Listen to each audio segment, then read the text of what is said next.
Is this the real life or is it insanity? Oh, Lordy, what is going on? What is going on with the AI fraud? What is going on with my country? I mean, that's the thing, right? You might not be able to afford your mortgage. You might not be able to afford health care. You might not be able to afford education or even food. But the way you know our capitalist system is working well is because Elon Musk is going to be a trillionaire. Oh, Lord. Jesus Christ. Anyways, I'm just not creative enough. I am not smart enough to invent stories that are actually going on in the real world. Like, you think about that, like the Inquirer back in the day, like they would kind of invent stories to get people to buy their newspapers, right? We're just going to invent these stories and people are going to buy it. Again, clickbait of the olden days. But nowadays, I look at what's going on in the world of tech, and it's like I just can't. Oh, I just can't make this shit up. So apparently Grok is so good and it has such a wonderful competitive advantage that Elon Musk insists banks working on the SpaceX IPO must buy Grok subscriptions. You can tell how good a product is when a CEO literally forces people to have to buy that particular product. I do wonder what this is going to do to, again, the whole AI fraud that's happening, because this is kind of weird, right? So SpaceX is going to IPO. Maybe it's $1 trillion, maybe it's $1.75 trillion, maybe it's $2 trillion. Anyways, it's going to be a very, very, very big IPO. And basically, IPO is when the company starts being sold on the public market, so anybody can buy stock in that particular company, right? And so you got SpaceX, and I've talked about this before. SpaceX actually doesn't make that much money. SpaceX makes like something like $15 billion a year. So again, think about this. $1.75 trillion valuation off of $15 billion a year. Anyways, but there's SpaceX.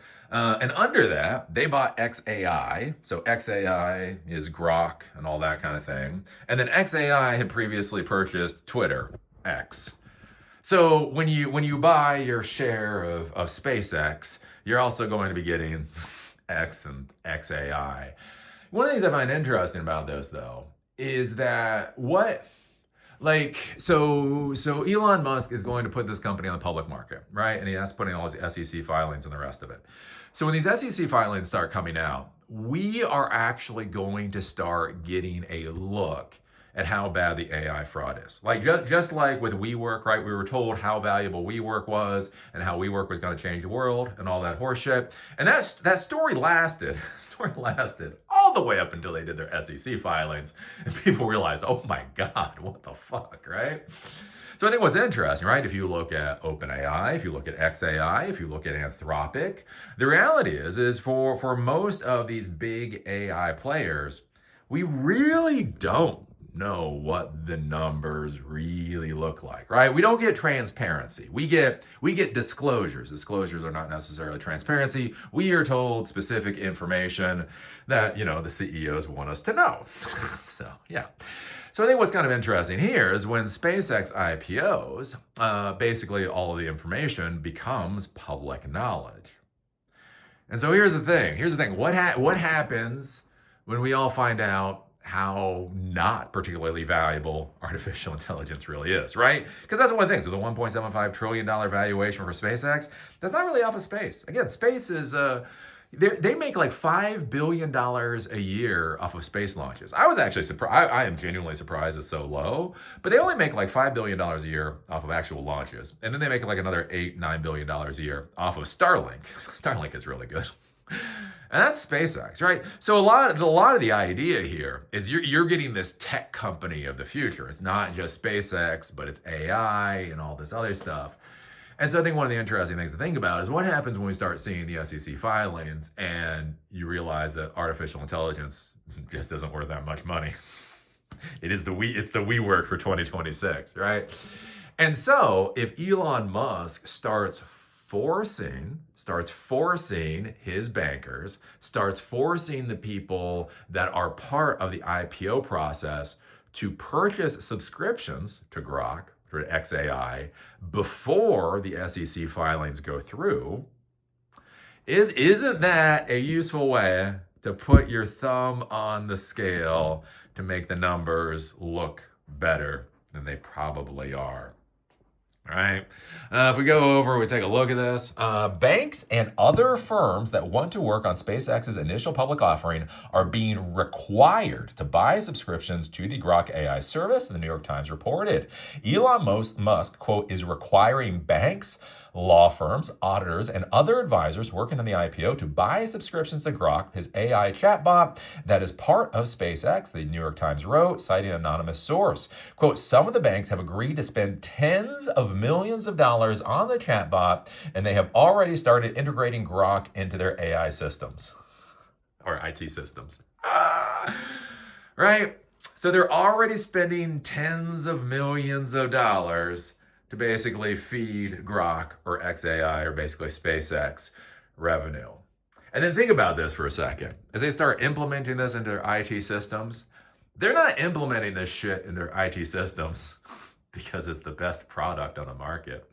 They're not implementing this stuff in their IT systems because the TCO is the best, or the ROI is the best, or they have an institutional knowledge in this particular product and therefore they're just going with some kind of a legacy solution. No, they're implementing this into their IT systems because Elon Musk is forcing them to. Does this sound like sound foundations for building out your IT infrastructure? SpaceX reportedly filed IPO paperwork with the Securities and Exchange Commission this week. The IPO filing came 2 months after SpaceX purchased xAI, the Musk company that produces Grok. While Grok is known to individual internet users because of the chatbot's integration with X, the AI technology also comes in business and enterprise versions offered by xAI. Grok could benefit from the SpaceX IPO process at a time when it is a subject of investigations and lawsuits. According to the New York Times, quote, Mr. Musk insisted that banks purchase the chatbot services and, quote, ask the banks to advertise on X, his social media site that is also owned by SpaceX, but was less adamant about that request. So we can think about this, right? He's trying to IPO. He forces his bankers to buy his AI product. He also tries to force his bankers to purchase advertising on X, the social media site. Does seem like this should be against the law. It seems like we should have, I don't know, we should have some organization out there. Let's call it the SEC. And they should have like rules against literally doing things like this, right? Basically trying to pump up your books by forcing your bankers and stuff to buy the product. Quote, for now, 5 banks are expected to work on the SpaceX IPO. Bank of America, Citigroup, Goldman Sachs, JP Morgan, and Morgan Stanley. The law firms Gibson, Dunn, and David Polk are also advised in the deal. The New York Times notes that when there is a major IPO, quote, banks find ways to ingratiate themselves with the company going public as well as its chief executive. The SpaceX offering may end up being the biggest IPO of all time. Quote, the IPO is expected to raise more than $50 billion at above a $1 trillion valuation, which means the banks could generate fees in excess of $500 million for advising on the deal. Those fees could get even bigger. Bloomberg reported yesterday that SpaceX boosted its target valuation to more than $2 trillion. That would be an increase of over the $1.25 trillion valuation reported in connection with the SpaceX xAI merger 2 months ago. So basically, the banks are looking at collecting $500 million to $1 billion in fees.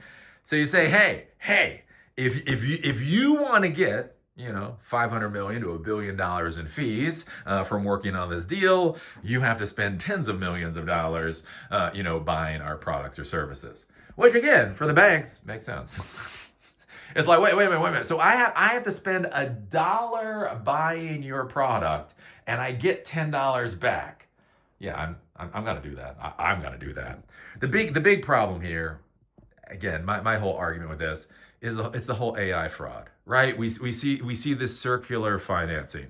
We see SoftBank. Really, do we have to say any more than SoftBank? we see all of this idiocy going on. And now we see Elon Musk doing what Elon Musk does. Again, forcing his bankers to buy the product. They're not buying the product because it's best of class. They're not buying the product because this is going to return, well, it is going to return value to the organization, but it's not going to return value to the organization the way we normally think about returning value to the organization, right? They're not doing it because of, there's some kind of institutional thing where people really want to use this in the institution. They're buying this product basically to close a deal. And so, but when they do, the important thing to understand is when they do, those sales, that revenue is put towards the bottom line. Look, and again, and look, they're going to do it. Look at how fast xAI is growing. Look at the market traction of Grok. You're like, yeah, but the reason there's market traction of Grok is because you forced all these motherfuckers to buy it, right? That's what's going to be left out of the conversation. Anyways, so that's what we got going on right now. I'll be curious to see how this whole SpaceX IPO works out. Again, I don't understand the math, but I don't understand so much anymore. As I said, you look at SpaceX's revenue, which is like $15 billion or something, $16 billion. Most of that comes from Starlink, which again, Starlink, I'm not snarky about Starlink. You've got X, who the fuck actually knows what's going on with X? Then you have xAI, which is basically burning cash. So you have one company, you have a rocket, well no, what is it? You have an ISP company that is actually a good business model and is bringing in profit. You have a rocket launch company that, is probably a reasonable business model and brings in a reasonable amount of profit. You then have an AI company that is just burning fucking cash, and you have a social media site that... Who knows what's going on with the social media site? How in the fuck is that worth $1.75 trillion? And then again, like that's my concern, like with Elon Musk, like there's so much hype behind him. Like what if that hype dies? What if we see under the curtain or see behind the curtain? Again, with WeWork. I remember screaming about WeWork and everybody's called me a fucking idiot. They're like, you don't understand. I was like, no, I don't. And then WeWork blew up. I was like, oh, look. Somebody thought that was going to happen. Like what happens if SpaceX blows up? Again, think about it. We're using that for the International Space Station. They're using it for so many of the launches for satellites and things. We're going to be using it to go back to the moon. What if Elon Musk gets so the fuck far over his skis? He wipes out basically our space industry in the United States. Anyways, we're going to find out one way or the other. So what do you think about this? What do you think about Elon Musk forcing his bankers to buy his shitty ass product? Does this make you feel more comfortable about the AI fraud? Put your thoughts down below. With that, see y'all later.